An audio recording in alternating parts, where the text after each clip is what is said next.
Hey guys, Foxdrop here with a short breakdown video for you guys today.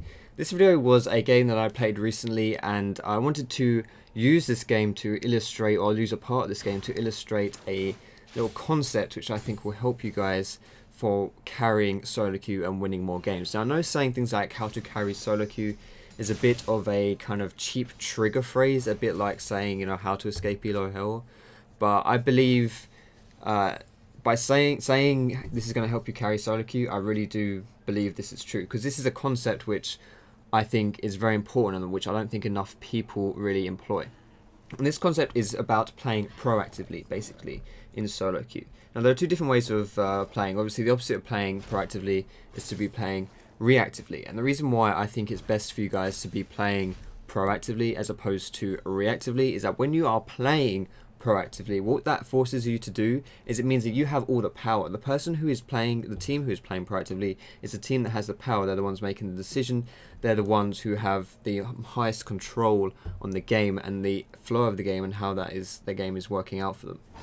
If instead you're playing reactively, then you are having to respond and reply to how this enemy team is playing, and you don't want to be doing that, because the team that does play reactively, they lose all the control, they lose all the power, and most importantly, they make the most mistakes. So I wanted to use this game to illustrate why playing proactively is good and how you can be playing proactively. So a good way to be doing that, to be playing proactively, is to be forcing engages. And as we see in this game, this is just this is a diamond solo queue game. So we're seeing already people getting poked down, they're getting caught. This is a really lame free kill to be giving up, and then as you're going to see here, we give up an equally lame free kill as well.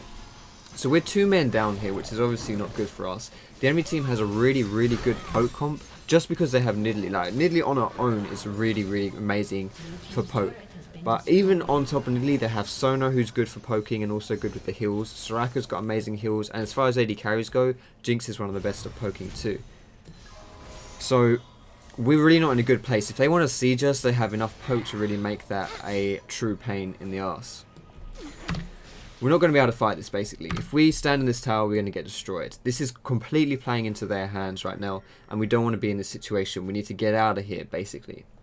So what I decided to do, instead of staying around this tower and to just get poked and to try and hold it and not really do anything, I decided to do a proactive move. I decided to try and make a move to stop this from happening. It's something that will work more in our favor. And so what I decided to do is try to engage a fight. Now looking at the team here, hold on, let me find, where are you, Jinx? Come out, there she is. Okay, so looking at this team here, obviously the person that is most caught out of position here is Jinx. Like, she's far away from her team, but she feels like she's safe because she thinks that all the threat is coming from here in front of her. So if she's positioning based on where she thinks her threats are coming from, then she's not in a bad position, because all her threats are in front of her. You know, there's nothing bad about her staying there.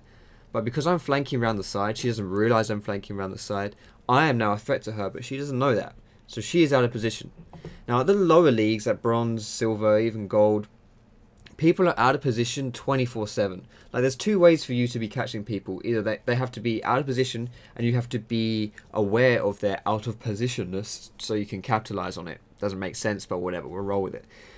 At the lower leagues, you don't even need to have that first criteria checked. Is that person out of position? Because someone is always out of position at lower elo. Trust me, when I've played at the lower elos, they're always out of position. You just need your ability to recognize when they're out of position and recognize when you can capitalize on it. The higher up you go, the less people get out of position, so the better your skills need to be in capitalizing on when they are actually out of position.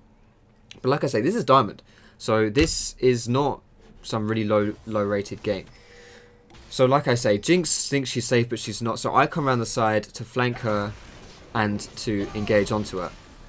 Now already, she's completely taken out of this fight originally, which means that this fight is going to work perfectly in our favor. The enemy team tries to force an engage in retaliation because they are now playing reactively. I proactively did that engage, and now they are reacting to it.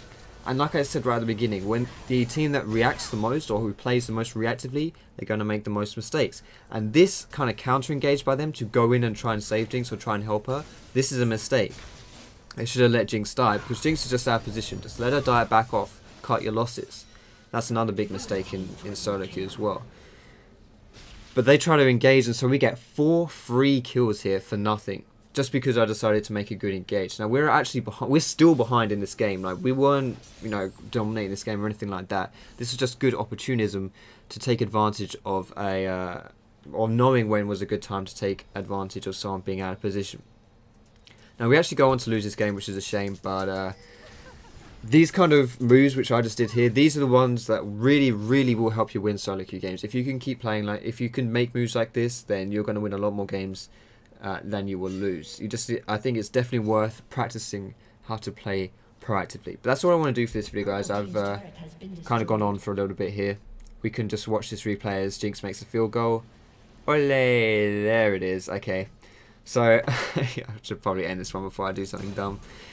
So yeah, that's all I want to say, guys. Thanks a lot for watching this video. If you did find it useful, if you enjoyed it, feel free to give it a thumbs up. You can subscribe to me for more educational League of Legends content with a bit of entertaining stuff on the side as well, maybe.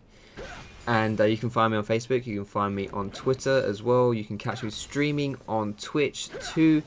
All of those links are in the description, guys. But thanks very much for watching, and I will see you in my next video.